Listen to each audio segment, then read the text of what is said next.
ଶ୍ରୀ ଶ୍ରୀ ଠାକୁର ହେଉଛନ୍ତି ସୁନ୍ଦରତାର ମୂର୍ତ୍ତି ପ୍ରତୀକ।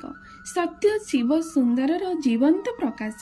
ତାଙ୍କର ଜୀବନ ଅସାଧାରଣ, ଅଚିନ୍ତନୀୟ ଓ ଅନନ୍ୟ।